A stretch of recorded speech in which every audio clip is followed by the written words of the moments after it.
오늘은 하나님의 뜻에 대해서 살펴보는 14번째 시간입니다. 조금 전에 함께 읽은 빌립보서 2장 12절에서 16절 말씀이 본문이고, 저는 이 본문을 하나님의 기쁘신 뜻을 위하여 라는 제목으로 설교를 하려고 생각을 합니다. 이 본문을 보면 바울이 우리의 구원에 대해서 이야기하면서 상당히 중요한 내용을 이야기하고 있는 것을 볼 수 있습니다. 그래서 우리는 이 본문을 통해서 우리의 구원과 관련해서 하나님께서 어떻게 주도적으로 역사하시는지, 그리고 그런 하나님의 역사하심에 대해서 우리는 어떻게 반응하고 행동해야 하는지에 대해서 또 그렇게 하는 것이 어떤 의미를 가지는지에 대해서 배우게 될 것입니다. 그런데 제가 설교를 준비하다 보니까 분량이 많아져서 이전에 로마서 12장 1절에서 3절 말씀을 다룰 때처럼 14번째 순서이긴 하지만 14-1, 14-2 이런 식으로 몇 번에 나누어서 본문을 살펴봐야 할 것 같습니다. 오늘 우리가 읽은 본문이 5절인데 5절을 한 절씩 다 살펴볼 것은 아니고 지금 생각에는 주요 부분으로 나눠서 2번에서 3번 정도로 나누어서 살펴보지 않을까. 오늘 12절 살펴보고 아마 다음 주에 13절 말씀 살펴보고 그 다음 주에 15절, 14절, 15절, 16절을 아마 함께 살펴보게 되지 않을까 생각이 됩니다. 그래서 오늘 12절 말씀을 통해서는 기본적으로 구원에 대한 내용, 그리고 중간에 사랑에 대한 내용도 좀 말씀을 드릴 거고요. 하지만 오늘 설교의 주된 주제와 제목은, 그래서 이 14번째 설교의 큰 제목은 하나님의 기쁘신 뜻을 위하여이지만 오늘 설교의 제목은 12절만 다루기 때문에 너희 구원을 이루라 라고 하는 제목으로 말씀을 나누게 됩니다. 이 12절을 한번 다시 우리 같이 읽었으면 좋겠습니다. 조금 천천히 무슨 내용인가 생각하면서 읽으면 좋겠습니다. 그러므로 나의 사랑하는 자들아, 너희가 나 있을 때뿐 아니라 더욱 지금 나 없을 때에도 항상 복종하여 두렵고 떨림으로 너희 구원을 이루라 그랬습니다. 이 12절은 우리 구원에 있어서 매우 중요한 내용을 제시하고 있는 부분입니다. 교회 안에서 구원에 대해서 말할 때 보통은 구원을 받는다라고 표현을 하죠. 구원 받는다 또는 구원을 얻는다. 구원 받으세요, 구원 얻으세요 이렇게 얘기하는데, 오늘 본문에 보면 바울은 구원을 받는다라고 말하지 않고 구원을 이룬다, 구원을 이루어라, 이루라 이렇게 말하고 있습니다. 이 부분은 제가 예전에 몇 번 다뤘던 내용이기는 하지만 우리가 일반적으로 그리고 단순하게 구원이라고 말하는 그 부분에는 조금 더 들어가서 보면 그 구원이 크게 3개의 부분으로 구성되어 있는 것을 볼 수 있습니다. 여러 가지 측면으로 소개를 할 건데요. 먼저 시간적으로 시간 구분을 가지고 이야기하면 구원은 과거적인 구원, 현재적인 구원, 미래적인 구원 이렇게 3 부분으로 나눠집니다. 그것을 조직신학에서 하는 용어로 바꾸어서 말하면 칭의 구원, 성화 구원, 영화 구원 이렇게 말할 수 있고요. 그것을 다시 구약의 출애굽 사건하고 연결시켜서 지리적으로 표현하면 애굽, 광야, 가나안 이렇게 말할 수 있습니다. 그래서 구원이 이렇게 구체적으로 들어가 보면 3개의 부분으로 구성되어 있는데 그럼에도 불구하고 일반적으로 교회 안에서는 이러한 구분에 대해서 거의 가르치지 않습니다. 그냥 뭉뚱그려서 구원 받았느냐 이렇게만 이야기하죠. 그러다 보니까 이 구원을 다루는 데 있어서 여러 가지 문제와 또 오해와 부작용이 나타나게 되는 것을 볼 수 있습니다. 그래서 이 부분을 잘 이해하는 것이 상당히 중요합니다. 저는 이 부분을 대학 다니던 시절에 좀 고민을 많이 했었고, 그래서 대학 졸업 논문을 이 주제를 가지고 썼었습니다.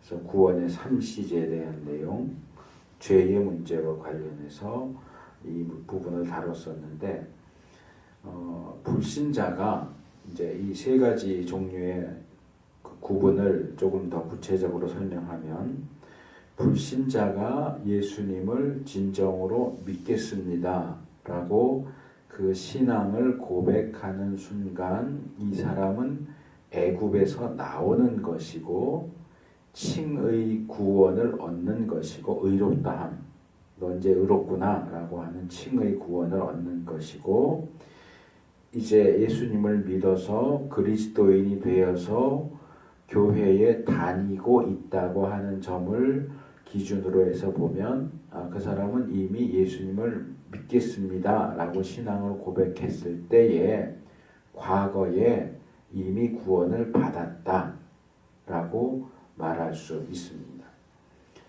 그런데 출애굽 사건에서도 우리가 볼 수 있는 것처럼 애굽에서 나왔다고 해서 출애굽했다고 해서 바로 가나안으로 들어가는 게 아니란 말이죠.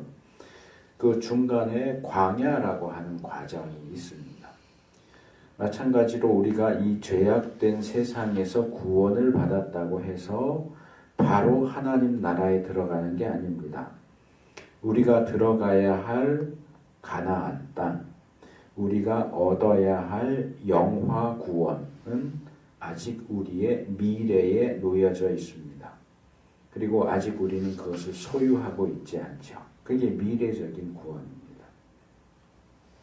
한편 이렇게 애굽에서 가나안으로, 칭의에서 영화로, 과거에서 미래로 가는 중간에 광야라는 곳이 있고 성화라는 과정이 있고, 그리고 현재적인 구원이 자리하고 있습니다. 그래서 과거에 우리가 경험한 출애굽과 칭의 구원을 가리켜서 말할 때 구원을 받았다라고 표현을 하고요. 우리가 미래에 경험하게 될 가나안과 영화 구원을 가리켜서 말할 때 구원을 받을 것이다. 구원을 받을 거다. 아직은 못 받았다. 라고 표현하게 됩니다. 그리고 우리가 현재 경험해야 하는 이 광야와 성화 구원을 가리켜서 말할 때는 구원을 받고 있다, 받아가고 있다, 또는 구원을 이루어 간다, 이렇게 말하게 됩니다. 지금도 제가 기억을 하는데 아마 제가 중고등학교 시절이었던 것 같아요. 부흥 강사 목사님이 와서 부흥회를 인도하면서 성도들에게 물어봅니다. 여러분 구원 받았습니까?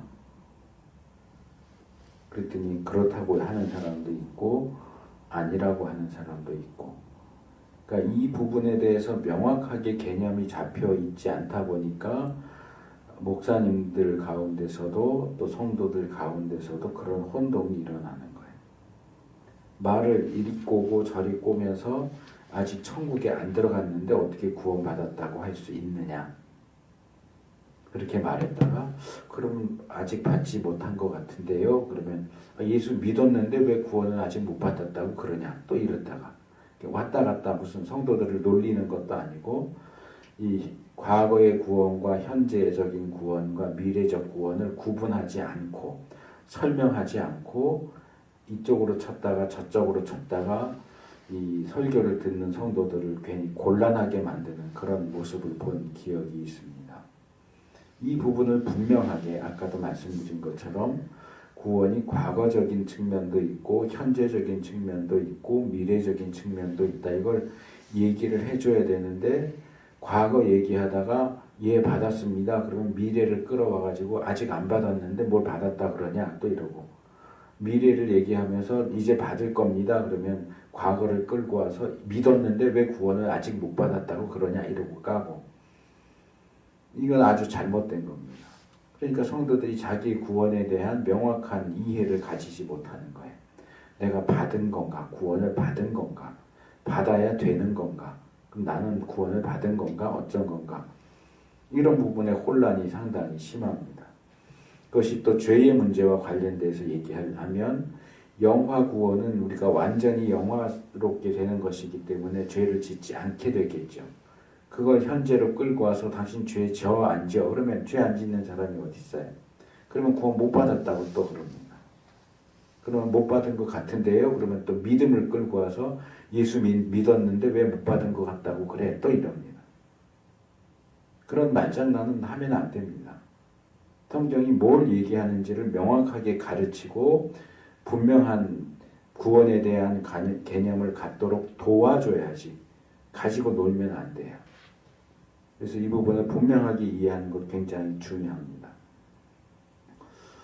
그래서 이 과거적인 구원은 받았다. 미래적인 구원은 받을 것이다. 바꿔 말하면 아직 받지 못했다. 현재적인 구원은 받고 있다. 받아가고 있다. 또 이루어 간다. 이렇게 말할 때 이 구원을 이루어 간다 또는 구원을 이루라고 하는 이 명령, 이 현재적인 구원에 대해서 그 가르침이 가장 중요한 근거 구절로 삼고 있는 것이 바로 오늘 우리가 살펴보고 있는 이 빌립보서 2장 12절 말씀입니다. 바울은 지금 본문에서 우리가 광야와 성화 구원 그리고 우리가 현재 속에서 이루어 가야 하는 현재적인 구원에 대해서 말하고 있습니다.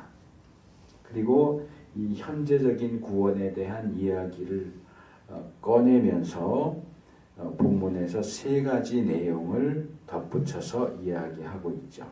그래서 오늘은 이 세 가지 내용을 하나씩 살펴보려고 합니다.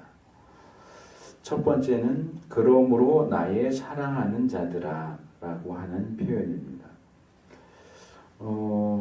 우리 한글 번역본 개역 성경은 뭐 전혀 문제될 것도 없고 어렵지도 않은 문장입니다. 그러므로 나의 사랑하는 자들아. 그런데 헬라어 원문을 보면 조금 복잡하게 돼 있어요. 그러므로라에 해당되는 단어가 제일 먼저 나오고요. 나의 사랑하는 자들아가 나오고요. 그 다음에 이제 그 다음 단락으로 넘어갈 때 또 무엇 같이 무엇처럼 어떠한 사실에 따라 이런 뜻을 가지고 있는 단어가 또 나옵니다. 아마 제 생각에는 이 두 개의 단어를 묶어서 뭉뚱그려서 그러므로라고 하나로 번역을 한 것 같아요. 개역 성경이. 근데 그렇게 번역하면 안 되고 그러므로 나의 사랑하는 자들아 이렇게 이와 같이 이렇게 번역을 해야 되는데 이와 같이라고 하는 번역을 안 하고 있어요. 호스테라고 하는 것이 그러므로 역시 그러하게 그런 까닭에 이런 뜻입니다. 그런 까닭에 나의 형제들아 무엇 같이 이렇게 이제 문장이 진행되는데 우리 개역성경은 그걸 너무 단순하게 번역을 해버렸단 말이에요. 근데 어쨌든 그런 까닭에 또는 그러므로라고 하는 단어가 나올 때는 이 뒤에 이 그러므로 뒤에 나오는 내용이 그러므로 앞에 나오는 내용에 기초하고 있다. 뭐 예를 들어서 뭐 이제 애들 가운데 그런 얘기를 하는 것들도 보게 되는데 어린 애들 둘이 그렇게 얘기를 합니다. 그 위에 누나가 남자 동생한테 말합니다. 내가 누나잖아. 그러니까 너는 내 말을 들어야지 그럽니다. 너는 내 말을 들어야지. 이 남자아이가 여자아이의 말을 들어야 하는 이유가 그러니까 앞에 나오죠. 뭐예요? 너가 동생이잖아. 내가 누나잖아. 내가 윗사람이잖아. 그러니까 아랫사람인 너는 윗사람인 내 말을 들어야 돼. 그러니까 이 두 개의 내용이 같이 합쳐져서 하나의 내용이 나오는 거죠. 그래서 이 그러므로 뒤에 나오는 내용은 그러므로 앞에 나오는 내용이 어떤 내용이냐를 살펴보지 않고서는 제대로 이해할 수가 없습니다.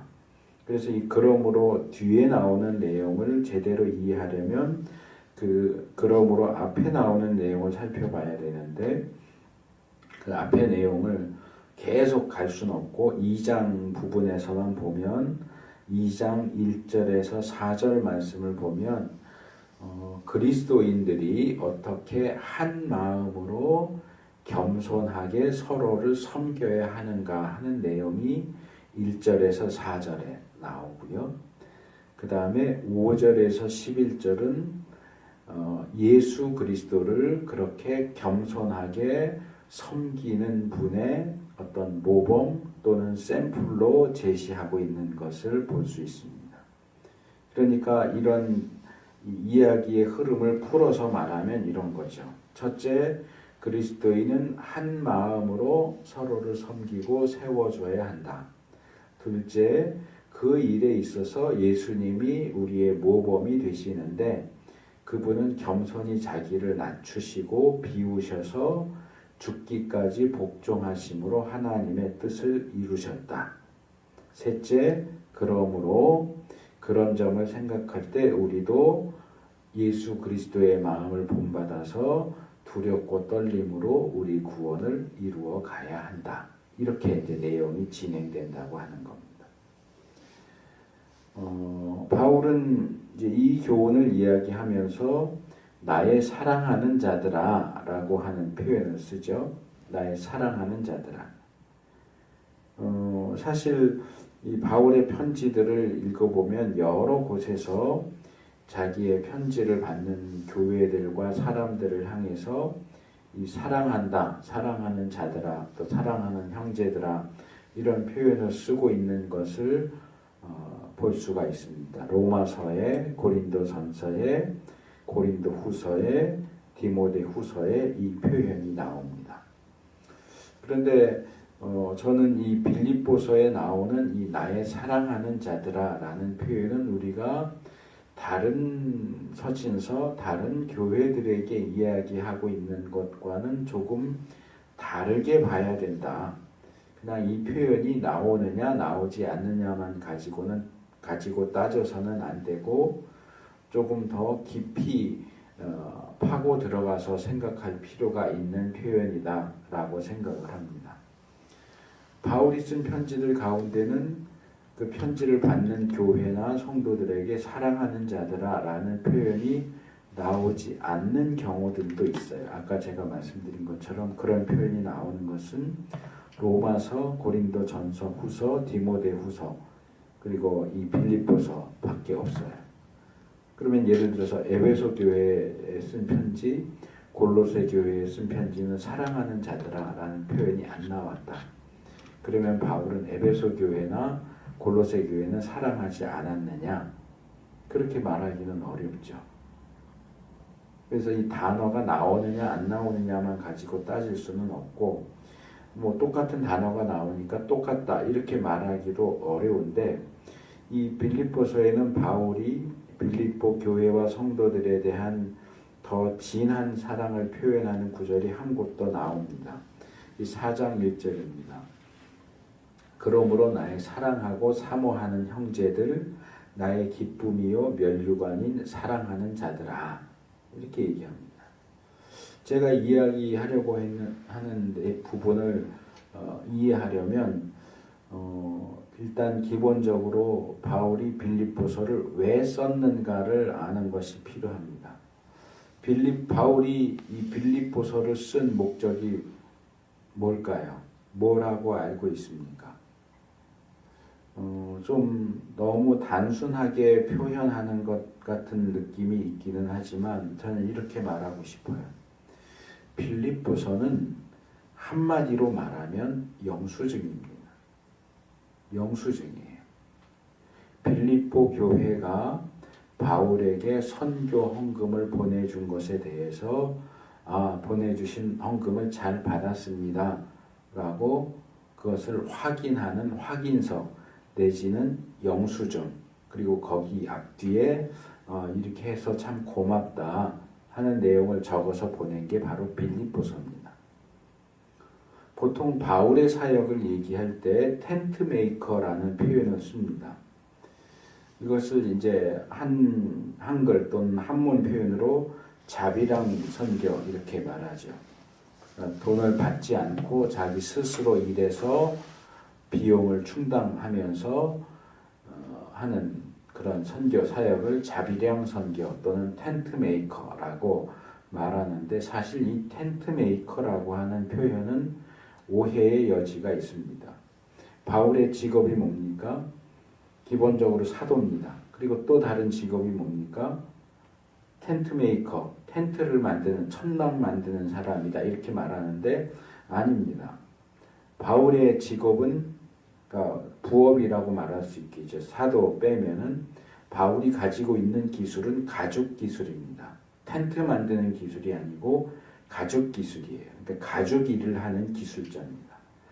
소위 말하는 가죽쟁이 또는 한문 표현으로 피장이라고 말하는 가죽으로 이런저런 작은 물건 또는 큰 물건을 만드는, 뭐 신발도 만들고 지갑도 만들고 벨트도 만들고 뭐 모자도 만들고 가방도 만들고, 부피 큰 것은 텐트도 있었겠죠. 그러니까 바울이 만든 물건들 가운데는 텐트도 있을 수 있었겠지만 이 텐트 메이커라고 하는 표현은 마치 바울이 텐트를 전문적으로 만드는 사람인 것으로 오해하게 만듭니다. 그런데 바울은 텐트를 전문적으로 만드는 사람이 아니라 가죽 기술을 가지고 있는 사람이에요. 왜 그러냐? 유대인 랍비는 사람들이 도움을 요청할 때 그들에게 지혜를 빌려주고 그들을 가르쳐주는 일을 하지만, 사람들을 가르친다고 해서 가르친 것에 대한 대가를 받지 못하게 되어 있습니다. 랍비들은 사람들을 가르쳐도 배웠으니까 나한테 사례비를 내라, 수업료를 내라, 그렇게 하지 않게 되어 있습니다. 그렇기 때문에 랍비 교육 가운데는 처음부터 이들이 스스로 벌어서 먹고 살 수 있는 기술 교육이 따라 붙습니다. 큰 자본을 들이지 않아도 벌어먹고 살 수 있는 손기술들이죠. 그런 것들 중에 하나가 바로 이 가죽일입니다. 아주 간단한 도구만 있어도 이 손기술만 있으면 일을 해서 벌어먹고 살 수 있도록 해서 그것을 위해서 이 랍비 교육을 받는 사람들에게 그런 기술을 함께 가르쳐주는 거죠. 그렇기 때문에 유대 사회 안에서는 이 랍비들이 굉장히 존경을 받는 사람들입니다. 그래서 탈무드에 보면 오죽하면 랍비와 부모와 아내가 한꺼번에 물에 빠졌다. 누굴 제일 먼저 구해야 되느냐? 그럴 때 랍비를 제일 먼저 구해야 된다. 그런 내용이 나올 정도예요. 부모보다도 먼저, 아내보다도 먼저 랍비를 구해야 된다 할 정도로 이 랍비는 유대 사회에서 굉장히 존경을 받는 사람들입니다. 이거 바울도 랍비 교육을 받은 사람이기 때문에 이 기술을 사용해서 자기와 자기 선교팀의 비용을 충당합니다. 그리고 어느 교회에서도 사례비나 생활비를 받지 않았죠. 이 부분과 관련해서 이 고린도 전서에 보면 상당히 강조적으로 말하고 있는 것을 볼 수 있습니다. 9장 12절 다른 이들도, 다른 사도들도 너희에게 이런 그러니까 복음을 가르치고 그 대가로 생활비를 받는 것. 예수님이 복음을 전하는 자는 복음으로 말미암아 살리라 하고 말씀하신 것처럼 복음 전파자들이 교회에서 생활비를 보조받는 것, 그런 권리를 가졌거든 하물며 우리 일까 보냐. 그러나 우리가 이 권을 쓰지 아니하고 범사에 찾는 것은 그리스도의 복음에 아무 장애가 없게 하려 함이로다. 또 9장 18절 그런즉 내 상이 무엇이냐. 내가 복음을 전할 때에 값 없이 전하고 복음으로 인하여 내게 있는 권을 다 쓰지 아니하는 이것이로다. 바울은 자기가 값 없이 복음을 받았기 때문에 값 없이 복음을 전해주기를 원했고, 그렇기 때문에 당연히 복음 전하는 자로서 생활비 보조를 받는 것이 그 당시 초대교회 안에서 당연한 일이었는데도 불구하고 생활비 보조 받는 것을 거절했어요. 그게 자기의 특권이라고 생각을 했어요. 이것을 받지 않음으로써 복음을 값없이 전해준다라고 하는데 의미를 두었던 것이 바울의 독특한 사역이었습니다. 그런데 이런 부분에 있어서 예외가 되는 교회가 딱 한 곳이 있었어요. 그게 바로 빌립보 교회입니다. 빌립보 교회는 바울과 관계를 맺은 처음부터 바울을 지원했습니다. 빌립보서 1장 5절 첫날부터 이제까지 복음에서 너희가 교제함을 인함이라. 우리가 이 복음에서 교제했다라는 표현을 배경적인 요소를 이해하지 않고 읽으면 그냥 복음 말씀을 서로 나눴다는 얘기인가 보다 이렇게 읽을 수 있지만 복음 말씀을 나눴을 뿐만 아니라 바울은 그들에게 복음을 나눠줬고 빌립보 교인들은 바울에게 경제적인 지원을 했다. 그런 이야기인 것을 볼 수 있습니다. 빌립보서 4장 15절과 16절 빌립보 사람들아 너희도 알거니와 복음의 시초에 내가 마게도냐를 떠날 때에 주고받는 내 일에 참여한 교회가 너희 외에 아무도 없었느니라.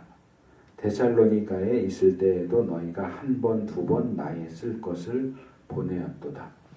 그래서 처음부터 빌립보 교회는 바울에게 재정적인 지원을 했어요. 선교비를 보낸 거예요. 그 이후에도 바울이 빌립보를 떠나간 이후에도 계속해서 몇 번이고 선교 헌금을 보냈습니다.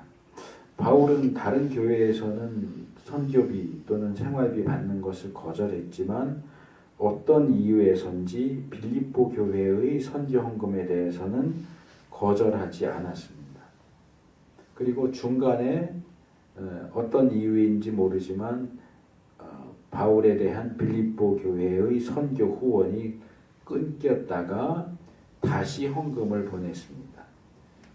그것이 빌립보서 4장 10절에 나옵니다. 내가 주 안에서 크게 기뻐함은 너희가 나를 생각하던 것이 이제 다시 싹이 남이니 너희가 또한 이를 위하여 생각은 하였으나 기회가 없었느니라. 그 처음에 바울을 지원하다가 중간에 그쳤다가 다시 바울을 지원해야 되겠다 해서 선교헌금을 보낸 거죠. 그래서 거기에 대한 어떤 선교헌금을 받았다는 확인, 또 감사, 또 그들에 대한 축복의 말을 이 영수증과 함께 써서 보낸 것이 바로 이 빌립보서란 말이에요. 빌립보서 4장 18절 19절 내게는 모든 것이 있고 또 풍부한지라 에바브로 디도 편에 너희가 준 것을 받음으로 내가 풍족하니 이는 받으실 만한 향기로운 제물이요 하나님을 기쁘시게 하는 것이라. 나의 하나님이 그리스도 예수 안에서 영광 가운데 그 풍성한 대로 너희 모든 쓸 것을 채우시리라. 그래서 이런 것들을 생각해 보면 빌립보 교회와 교인들에 대한 바울의 애틋한 마음과 애정을 충분히 상상할 수 있습니다. 제가 지난번에 축복 기도에 대한 내용을 다루면서 실제적인 도움을 줄 수 있는데도 불구하고 전혀 손을 펼쳐서 돕지는 않으면서 말로만 기도할게요 라고 하는 것이 얼마나 허무한 일인가, 헛된 일인가 하는 것을 지적을 했습니다. 빌립보 교회는 다른 교회들처럼 바울의 선교 사역을 위해서 기도도 했겠죠. 하지만 그들은 다른 교회들과는 달리 바울에게 실제적인 도움을 주었습니다. 여러분이 바울이라면 이런 빌립보 교회에 대해서 어떤 마음을 품겠습니까?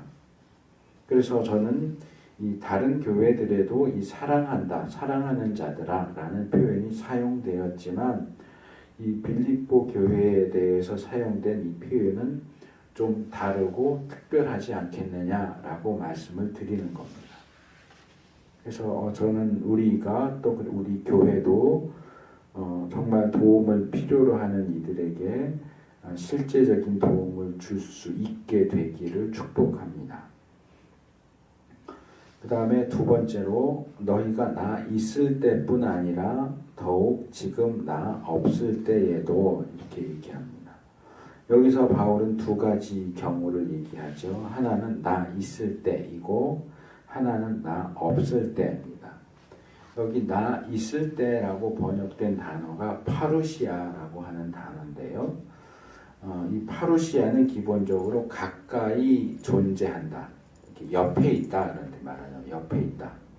근데 출현, 나타남, 현존, 임재, 도착, 강림 그런 뜻으로 발전됐고 특별히 예수님의 재림을 가리킬 때도 이 파루시아라는 단어가 사용됐습니다. 물론 본문에서 이 단어가 예수님의 재림을 가리키는 건 아니고 바울이 빌립보 교회에 오는 것 그리고 와서 그들과 함께 있는 상황을 가리키는 거죠. 우리는 사도행전을 통해서 빌립보 교회가 바울에 의해서 세워졌다는 사실을 읽을 수 있습니다. 그런 점에서 생각을 해보면 빌립보 교회와 교인들에게 바울의 존재는 상당히 큰 영향력을 가지지 않았겠는가 생각이 됩니다. 마치 개구장이 아이들에게 있어서 집에 부모님이 계시느냐 계시지 않느냐가 크게 작용하고 초등 중고등학교에서 그 아이들이 있는 교실에 선생님이 계시느냐 계시지 않느냐가 큰 차이점을 가져오는 것처럼 말이죠. 그래서 바울이 빌립보 교회에 있을 때와 바울이 빌립보를 떠나 있을 때에 빌립보 교회와 교인들의 어떤 태도와 행동들은 상당히 차이가 나지 않았을까라고 생각이 됩니다. 바울이 그들과 함께 있을 때 그들이 얼마나 신경을 쓰고 조심스럽게 행동했을까 짐작할 수 있습니다. 그 다음에 나 없을 때라고 번역된 단어는 떠나 있음 또는 부재라는 뜻입니다. 그러니까 바울이 빌립보를 떠나 있어요. 빌립보에 있지 않아요. 그들과 함께 있지 않아요. 근데 바울은 빌립보 교인들이 바울이 그들과 함께 있을 때 잘하는 것에 만족하지 않고 있어요. 그는 그들이 바울이 없을 때에도 바울이 보지 않을 때에도 바울이 있을 때와 전혀 다름이 없는 태도와 행동을 취하기를 바랍니다. 이것을 지난주에 살펴봤던 에베소서 6장 6절 표현으로 바꿔서 말하면 눈가림만 하여 사람을 기쁘게 하는 자처럼 하지 말고 라고 그랬잖아요.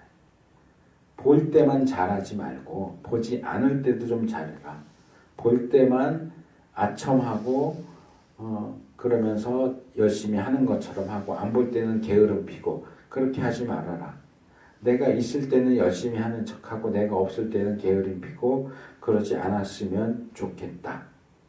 그래서 이 부분을 보면 우리가 에베소서 6장에서 이 종들에게 주어졌던 교훈과 흡사한 내용이 상당히 많이 나오는 것을 보게 됩니다.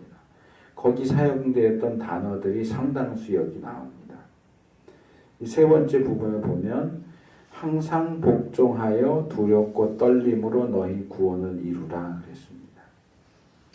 이 부분에서 우리는 이제 드디어 바울이 말하고 싶은 본격적인 내용을 대하게 됩니다. 여기서 바울은 무엇보다도 우선적으로 항상 복종하라 라고 말합니다. 항상 복종하라. 근데 이 헬라어 원문을 살펴보면 이 부분에서 한글 번역본하고 좀 차이가 많이 나는 것을 볼 수 있습니다.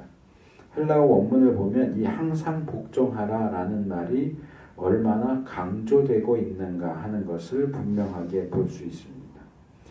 이 12절에 헬라어 원문에 나오는 순서대로 하면, 근데 헬라어 원문을 정확히 나와 있는 순서대로 하면 문장이 되지 않기 때문에 좀 적당하게 손을 봐서 제시를 하면 이렇게 되어 있습니다. 그러므로 나의 사랑하는 자들아, 이런 식으로, 아까 제가 처음에 설명했던 거예요. 이런 식으로 항상 복종하라. 이런 식으로 항상 복종하라. 나 있을 때만이 아니라 더욱 나 없을 때에도 두려움과 떨림으로 너희 자신의 구원을 달성해라. 이렇게 되어 있어요.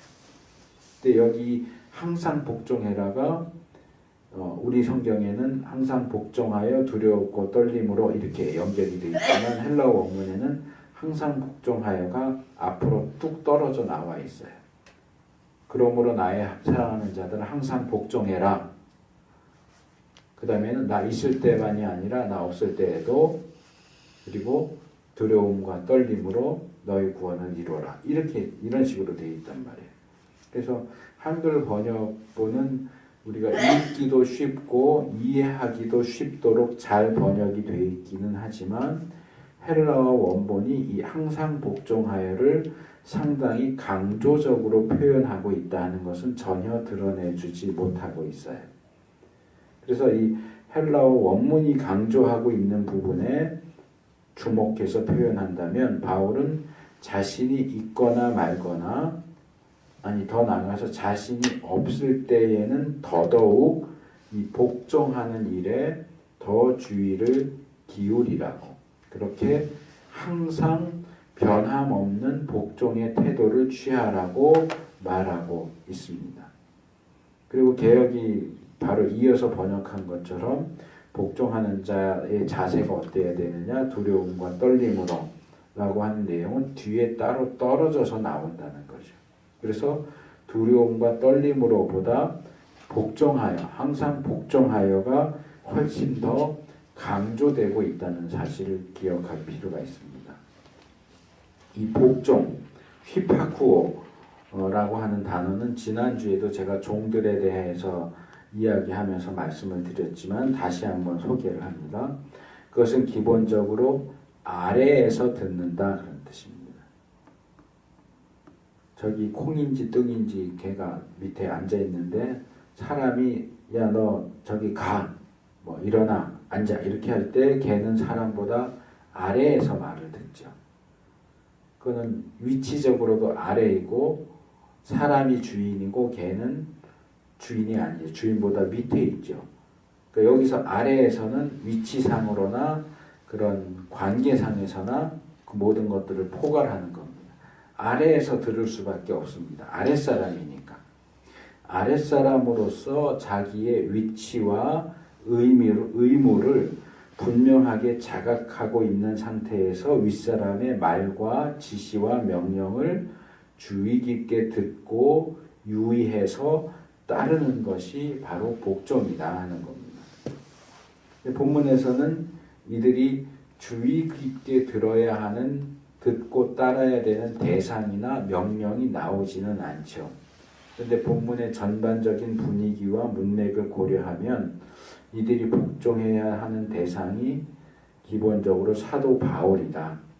또는 사도 바울을 통해서 전달되어진 하나님의 말씀이다. 이렇게 결론을 지을 수 있습니다. 이들은 영적인 아버지인 바울에게, 그리고 바울이 그들에게 전해주는 건전한 가르침에 대해서 바울이 그들과 함께 있든지 있지 않든지 항상 복종할 것을 요구받고 있습니다. 지난주에도 제가 비슷한 이야기를 했지만 이것은 제가 교회 안에서 목사나 교역자들의 위치나 그들의 주장을 절대적인 것이라고 이야기하는 게 아닙니다. 제가 많이 강조했고요. 또 알아차리셨는지 모르겠지만 조금 전에도 제가 조심스럽게 그리고 의도적으로 이렇게 표현을 했어요. 이들은 영적 아버지인 바울에게 그리고 그의 건전한 가르침에 대해 항상 복종할 것을 요구받고 있습니다. 그랬어요. 조금 지나친 주장일 수도 있지만 저는 목사 직책의 권위는 없다고 생각하는 사람입니다. 직책의 권위가 아니고 말씀의 권위가 있다라고 생각합니다. 그래서 야, 내가 목사인데 무조건 내 말을 들어야 돼. 내가 목사인데 목사 말을 들어야지. 그렇게 주장하는 건 전 엉터리라고 생각해요.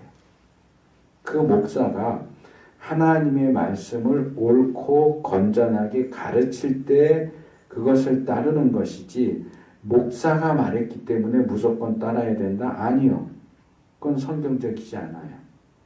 어떤 사람도 항상 옳고 건전할 수 없습니다. 목사도 마찬가지입니다.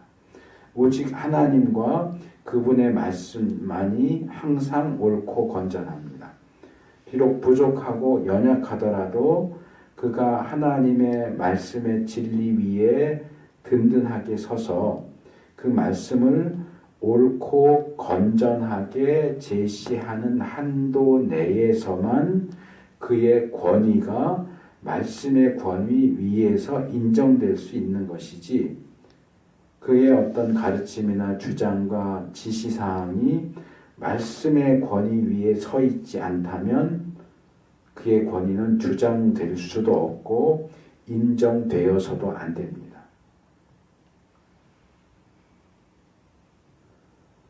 자, 이제 그런 정당한 권위와 가르침에 대한 반응으로서 이 복종은 두 가지의 태도로 행해져야 한다. 행해져야만 한다. 또는 이 두 가지의 태도로 행해질 수밖에 없다 하는 것을 보겠습니다. 그게 바로 두려움과 떨림입니다. 두려움, 포보스, 떨림, 트로모스. 근데 이 두 개의 단어는 지난주에 종들이 주인들을 대할 때 취해야 하는 복종해라. 종들아, 너희 상전에게 복종해라. 두렵고 떨림으로 해라. 포보스와 트로모스로 주인을 대하라 할 때 나왔던 단어들입니다. 이 세 개의 단어가 똑같이 나와요. 복종해라, 두려움, 떨림. 이들은 하나님의 말씀, 그 건전한 가르침에 대해서 마치 노예들이 자기 주인에게 하듯이 두렵고 떨림으로, 두려움과 떨림으로 복종해야 됩니다. 그런데 본문의 경우는 에베소서의 경우보다 더 근원적이고 근본적이다라고 해야 되는데, 왜냐하면 노예들의 두렵고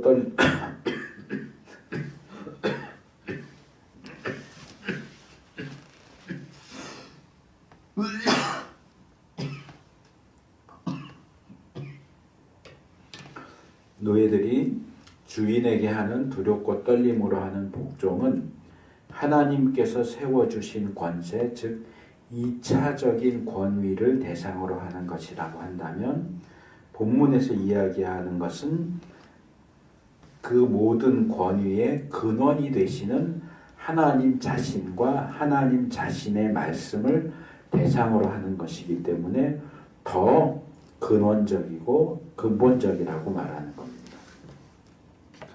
우리가 IMAX 같은 대형 스크린 화면으로 호랑이가 덤벼드는 모습을 봐도 두렵고 떨리겠죠. 그런데 직접 눈앞에서 나에게 덤벼드는 호랑이를 목격한다면 훨씬 더 압도적으로 두려움을 느낄 수밖에 없겠죠. 마찬가지입니다. 하나님 자신이 우리에게 말씀하실 때 우리는 얼마나 더 두렵고 떨림으로 복종해야 하겠는가. 자, 이제 제일 중요하고 핵심적인 부분입니다. 이렇게 두렵고 떨림으로 복종하는 것이 어떤 목적을 가지느냐? 그것은 바로 우리의 구원을 이루는 것이 목적이다 하는 겁니다. 제가 설교를 시작하면서 구원이 시간과 관련해서 어떻게 과거, 현재, 미래로 구분되는지, 구약 출애굽 사건과 관련해서 지리적으로 어떻게 애굽과 광야와 가나안으로 연결되는지, 또 그것이 조직신학적으로 어떻게 칭의와 성화와 영화로 연결되는지를 말씀을 드렸습니다. 그리고 이 현재의 성화 구원인 광야를 지나가는 과정이 바로 오늘 본문에 근거한 이 구원을 이루라 라는 식으로 표현된다는 것도 말씀을 드렸습니다. 여기 나오는 이 구원은 지난번 제가 갈라디아서 1장 4절에서 우리 개역은 구원이라고 번역했지만 그 구원보다는 구출이 더 낫다. 엑사레이오, 뜯어낸다, 끄집어낸다, 구출한다. 그렇게 표현하는 것이 더 낫다라고 했는데 여기에는 정말 구원이라고 번역되는 전형적인 단어가 나와 소테리아입니다. 구원, 안전, 건강, 보호 이런 뜻인데 구원을 이루라 그랬습니다. 근데 여기서 중요한 것은 구원이라는 단어보다도 이루라라는 단어입니다. 여기 이루라라고 번역된 단어는 카테르가조마이라는 단어인데 기본적인 의미는 완전히 일한다, 완전히 일한다, 완수한다, 끝마친다 그런 뜻입니다. 사전을 찾아보면 행하다, 만들다, 산출하다, 생기게 하다 해서 성취하다, 달성하다, 끝마치다 이런 여러 가지 의미를 가진 단어입니다. 그러니까 이 말은 뭔가를 하거나 만드는 것에서부터 시작한 그 일을 끝까지 완전하게 완수하고 마치는 것에까지 이르는 전반적인 내용을 다 포괄하는 단어라고 말할 수 있습니다. 그런데 이 단어가 구원이라는 단어와 짝을 이루고 사용되고 있고 특별히 본문에서 이 동사는 명령법, 현재, 중간태 또는 수동태, 디포넌트라고 하는 특별한 문법적 형태를 취하고 있습니다. 이 디포넌트는 제가 알기로는 헬라어에 있는 독특한 문법적인 형태인데요.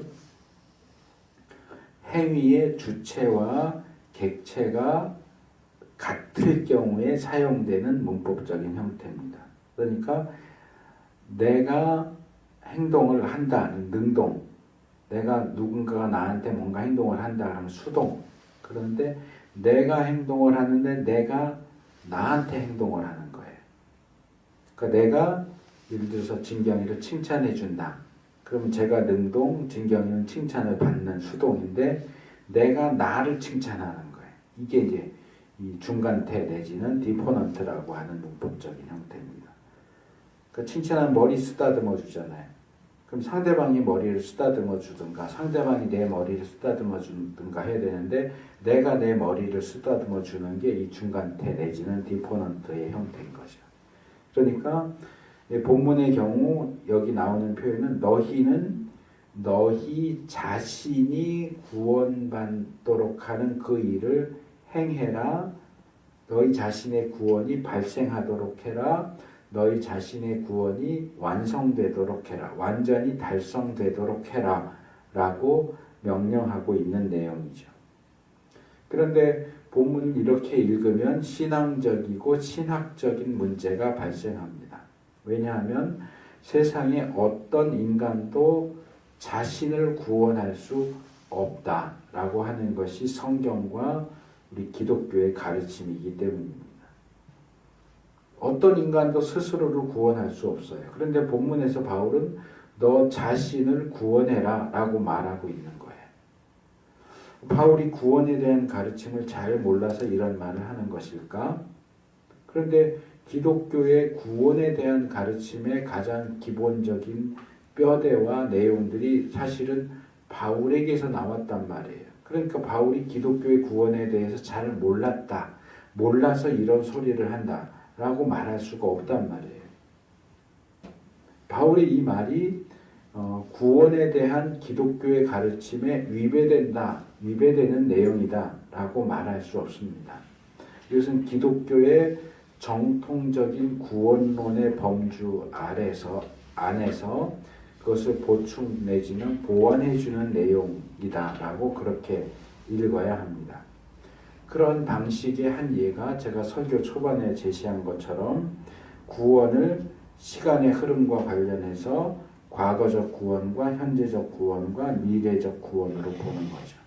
그래서 이 바울의 가르침은 구원의 현재적인 측면을 제시하는 것이고, 그렇기 때문에 정통적인 구원론 전체 가르침에 위배되는 것이 아니라 그 가운데 한 부분으로 자리 잡고 있는 것이다. 이렇게 봐야 되겠죠.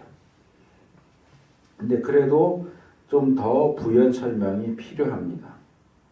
우리는 지금 바울을 통해서 우리 자신의 구원을 이루라고 완수하라고 명령을 받고 있습니다. 문제는 자기 스스로 구원받게 하거나 자기의 구원을 완성할 수 있는 사람이 없다고 하는 거죠. 그렇다면 왜 바울은 이렇게 굳이 어렵고 복잡해 보이는 이야기를 하고 있는 것일까? 그래서 이 12절의 가르침을 제대로 이해하려면 이어지는 13절 내용과 함께 읽어야 됩니다. 그런데 이 13절은 오늘 우리가 다루지 못하고 다음 주에 다룰 것이기 때문에 관련된 내용은 그때 가서 말씀을 나누게 되고요. 오늘은 이 바울이, 그리고 하나님께서 바울을 통해서 우리에게 우리의 구원을 이루라, 완성하라고 명령하고 계시다는 점에 초점을 맞춰서 읽을 수밖에 없습니다. 그래서 여기서 저는 여러분이 이제 막바지에 다다랐는데요. 이 설교의 이 마지막 부분을 아주 조심스럽게 그리고 주의를 기울여서 들어주시기를 요청합니다. 왜냐하면 오늘 설교는 사실 반쪽짜리예요. 우리가 우리 구원에 대한 성경의 가르침을 양면을 가진 동전과 같다라고 말하자면, 저는 이 시간에 그 양면 가운데서 잘 보이는 앞면만 얘기하는 거예요. 근데 완전한 동전이 되려면 앞면만 있어서는 안 되고 앞면과 뒷면이 다 있어야 되죠. 마찬가지로 성경이 제시하는 제대로 된 구원의 모습을 그려내고자 한다면 이 12절의 가르침, 이게 앞면입니다. 그러니까 인간의 책임에 대해서 얘기하는 12절의 가르침만이 아니라 13절의 가르침, 뒷면이고요. 이게 하나님의 주권적인 역사하심, 일하심에 대한 내용입니다. 이 두 가지가 같이 가야 됩니다. 12절과 13절이 같이 이야기되어야 온전한 구원에 대한 그림이 그려져요.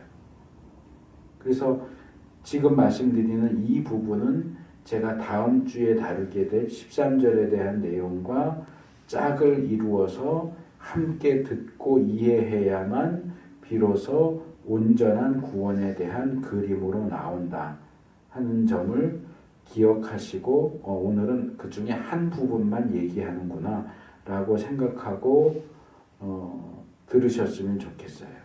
왜 이렇게 불완전한 반쪽짜리 설교를 하느냐? 첫 번째로는 분량 문제 때문에 12절만 따로 다루게 되었기 때문에 그렇고요. 두 번째로는 이게 비록 반쪽짜리이기는 하지만 뒤집어서 표현하면 이것도 엄연히 성경이 가르치는 구원에 대한 가르침의 절반이나 되는 내용이라는 거예요. 절반이나.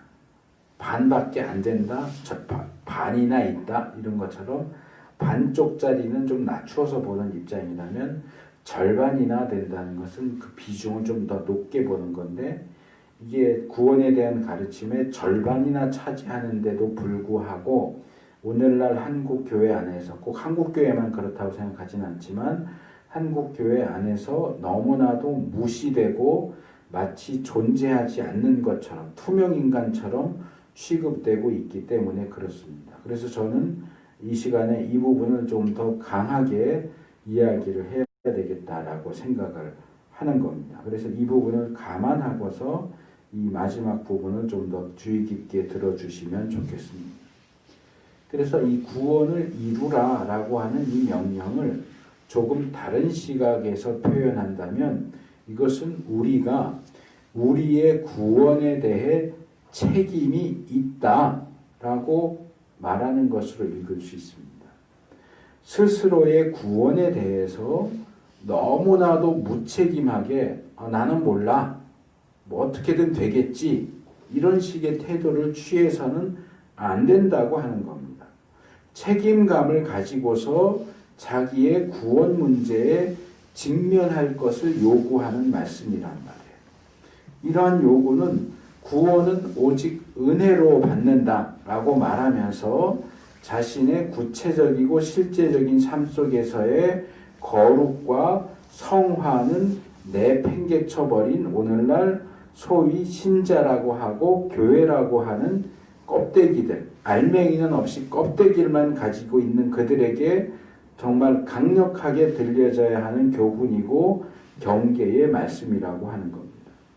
예수님을 믿었다고 한다면, 예수님을 믿기 시작했다면 예수 믿는 사람다운 모습과 태도를 갖춰야 하는 겁니다. 그것이 쉽지 않은 일이라고 할지라도 그렇지 못한 자신의 모습에 대해서 괴로워하고 고민하면서 어떻게든 말씀이 말하는 것처럼 살려고 행동하려고 노력하는 모습이라도 보여야 하는데 그게 없다는 겁니다. 제가 얼마 전에 페이스북에서 어떤 사람이 몇 년 전에 한국교회 안에서 행해졌던 이 갓피플에서 했던 걸로 기억하는데, 예배 시간에 일찍 오기 운동. 아무리 늦어도 예배 10분 전에는 옵시다. 너무 우리가 예배 시간에 자꾸 늦는 일이 많은데 예배 10분 전에 옵시다. 이게 무슨 포스터도 만들고 계속 홍보해서 운동을 했던 적이 있는데, 거기에 대해서 언급을 하면서 그건 율법주의다라고 비판하는 내용을 봤어요.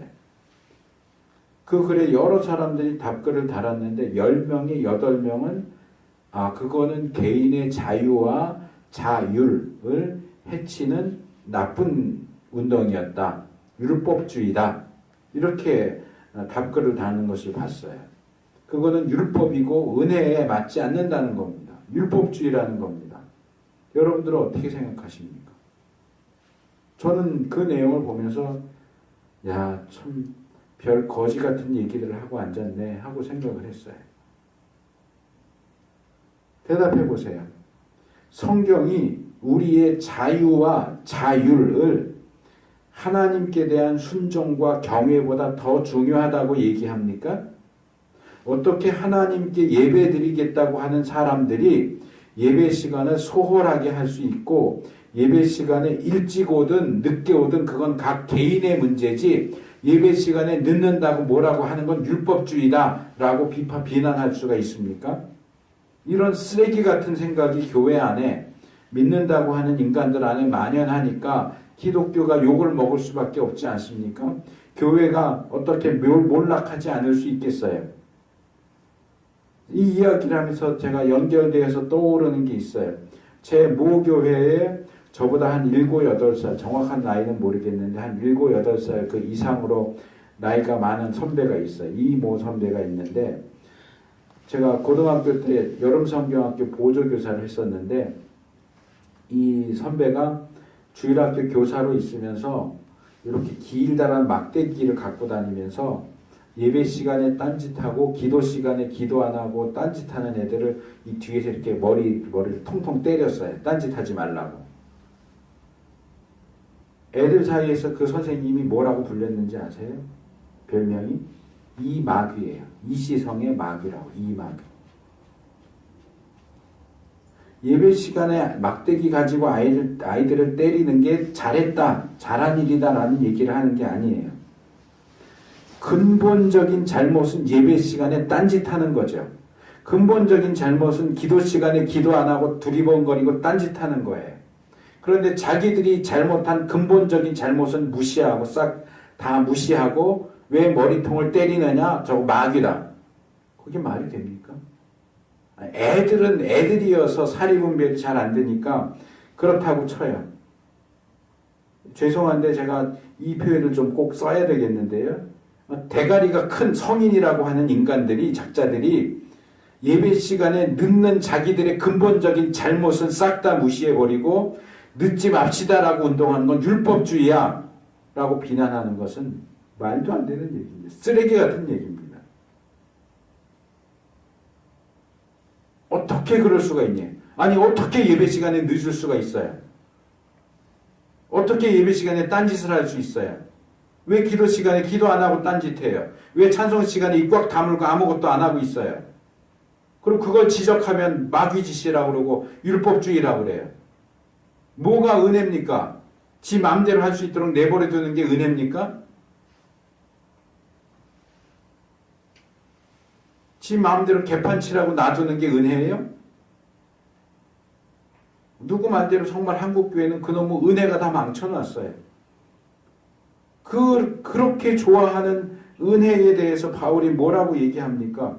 로마서 5장 20절에서 그러나 죄가 더한 곳에 은혜가 넘쳤나니 라고 말합니다.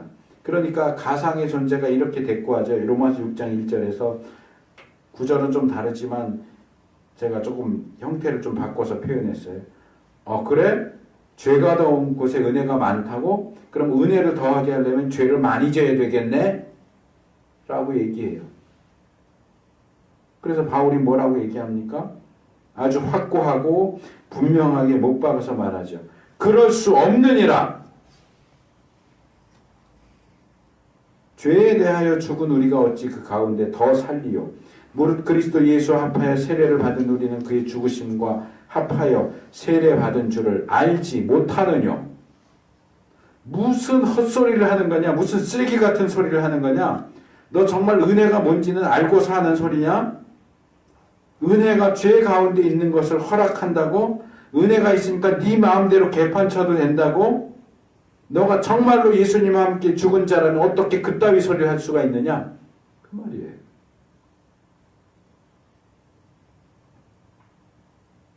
오늘 우리는 구원에 대해서 또 바울과 빌립보 교회 사이의 특별한 사랑의 관계에 대해서 살펴봤습니다. 오늘 설교의 주된 관심은 항상 복종함으로 두려움과 떨림 가운데서 너희 구원을 이루라는 말씀입니다.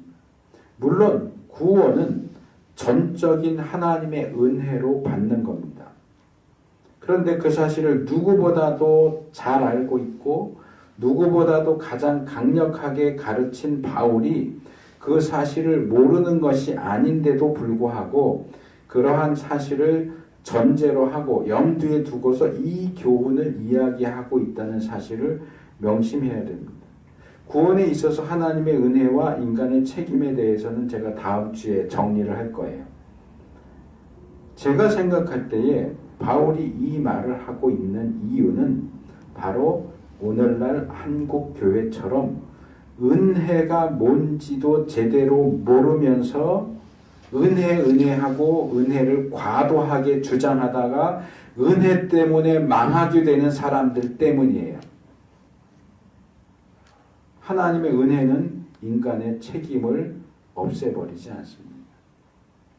우리는 우리 구원에 대한 책임을 져야 됩니다. 항상 말씀에 복종해야 하고 두려움과 떨림을 가지고서 우리 구원이 완성될 때까지 마음을 흐트러뜨리지 말고 마음대로 생각하고 마음대로 말하고 마음대로 행동하지 말고 성경이 가르치는 그 길을 따라서 정진해야 돼요.